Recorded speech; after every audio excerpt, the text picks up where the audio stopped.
If you drove past your local Walgreens today, there's a good chance the lights were off. In 2026, the American corner drugstore is officially dying. Walgreens is closing 1,200 locations, CVS is closing 900, Rite Aid is already bankrupt. For 50 years, they were on every street corner. Now, they're disappearing. The media says it's because of shoplifting. That's a lie. This is the Delisted, and I'm about to show you what really killed them.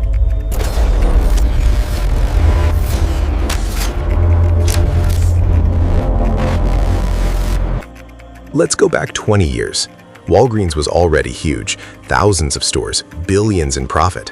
They were winning, but winning wasn't enough.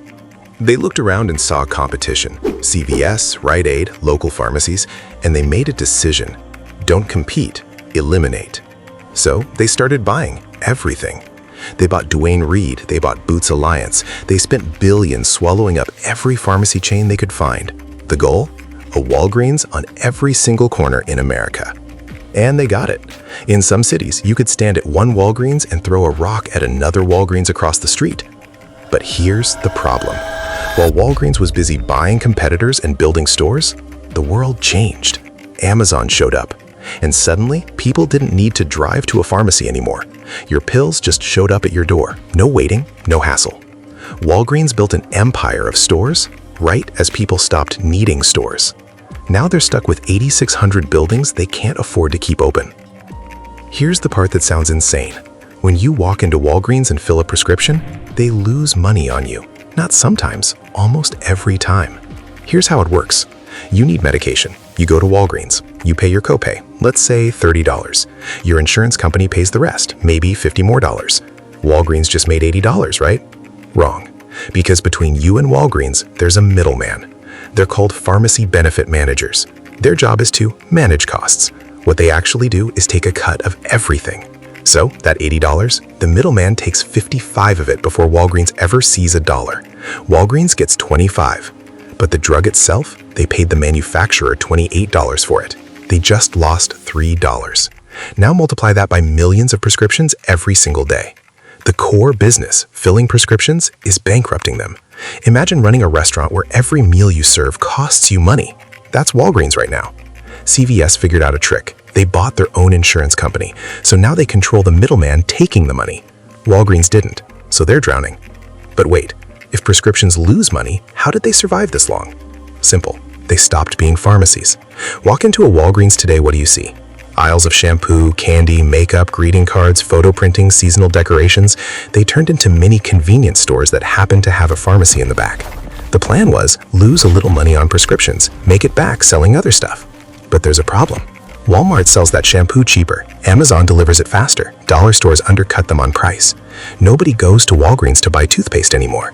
So now they're losing money on prescriptions and nobody's buying the other stuff either. They forgot what they were supposed to be, a pharmacy. Instead, they became a bad convenience store with expensive rent. So here we are, 2026. Walgreens is closing 1,200 stores. Analysts say another 2,000 could close by 2028. Some experts think they'll file for bankruptcy by 2027. CVS is doing slightly better, but only because they own the system that's destroying everyone else. And here's the darkest part. The stores they're closing, they're not random. They're closing the ones that don't make enough profit. Which stores are those?